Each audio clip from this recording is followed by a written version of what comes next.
Welcome back to episode 2 of Reading with Corn. I've decided to name this series Reading with Corn,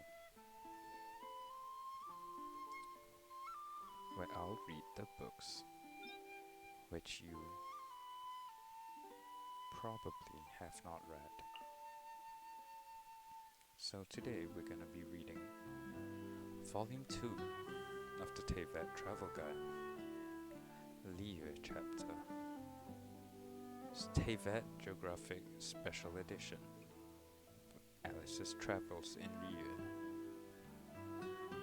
So let's start off with Dihua Marsh.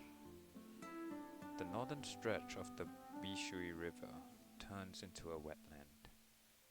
If you look south beyond the stone gate, you will see a silver grass marsh as far as the eye can see.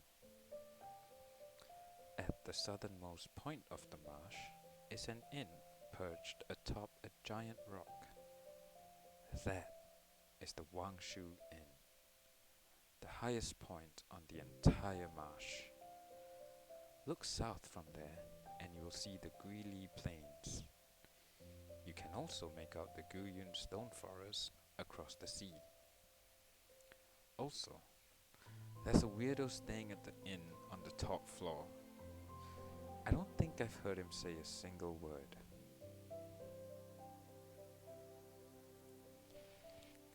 Lunch is a true feast at the Wangshu Inn.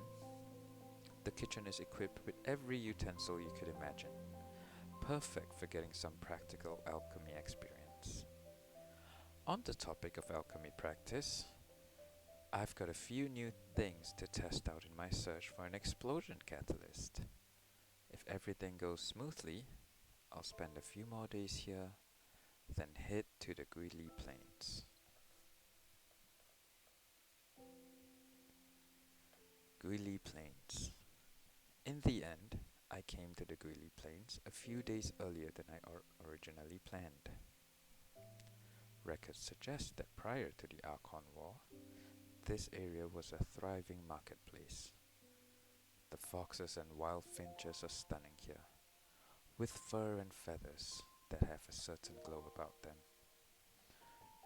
But I hear that they can be pests too. Liyue locals complain that they keep eating their fruit offerings to the Geo-Archon. I wonder if that gives them a fruity aroma when roasted. Maybe I should go hunting.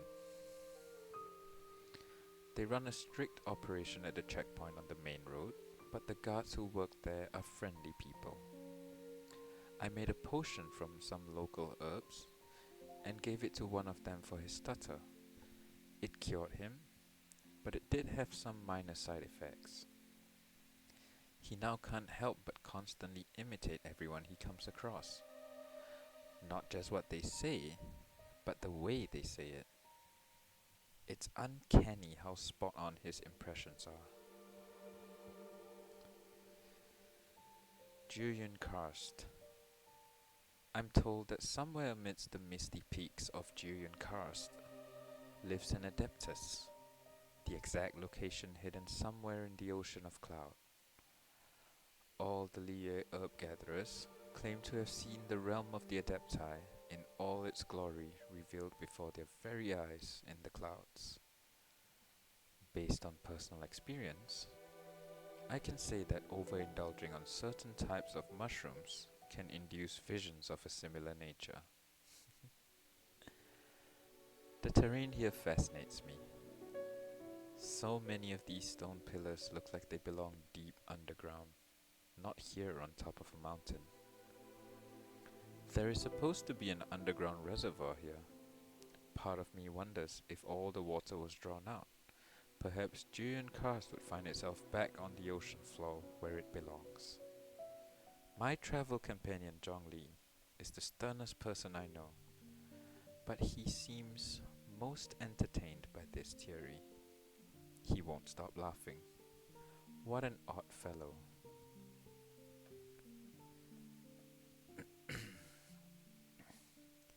Yaoguang Shou. I've heard that the fog often rolls in off the sea onto the Yaoguang shore, and when it's at its thickest, you can barely see your hand at the end of your outstretched arm. Unfortunately, I didn't make it here in time to see a foggy episode. It's a bit of a shame. There are so many lovely shells on the beach. I wonder how many of them has been there since the Archon War.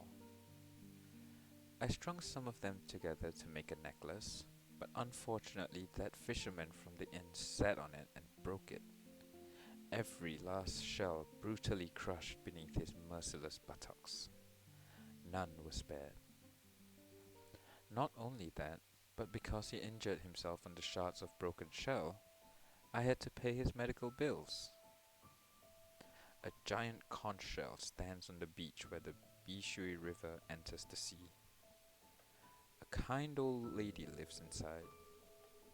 Her family is said to have sailed here on the giant shell, and she spends her time rescuing shipwrecked people who end up drifting near the shore.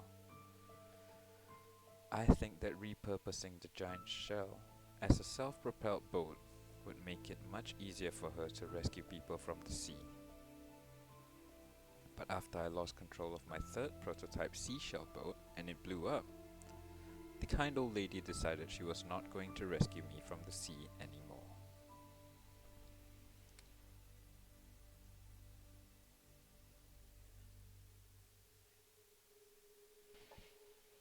Guyun Stone Forest. This is the site where the Geo-Archon defeated the sea monster. Some of the great stone spears that pierce the ocean floor still tower above the surface of the sea, though many snapped long ago. The hexagonal stone pillars, formed from a conglomeration of geo-energy, are quite intriguing to look at. Viewed from above, one gets the impression that they were deliberately arranged in their current form to make a specific shape on the ocean surface. Maybe that was the real reason the Geo-Archon rained down destruction on the ocean floor with his stone spears. Maybe it was all just a big joke, albeit in extremely poor taste. Zhongli from Liyue Harbor seems extremely knowledgeable on Liyue folklore, but I've never actually seen him come here. I can see the Wangshu Inn in the distance. I'll bet that weirdo I met there last time is still staring this way now. The flow of the ley lines around here is unique in all of Liyue. Much more dynamic, somewhat unstable. It's as if a great relentless power stirs somewhere in the depth of the ocean. Perhaps it is the defeated sea monster, still writhing on the ocean floor.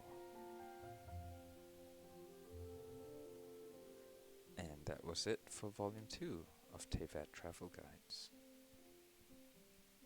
I'll see you all next time for Volume 3.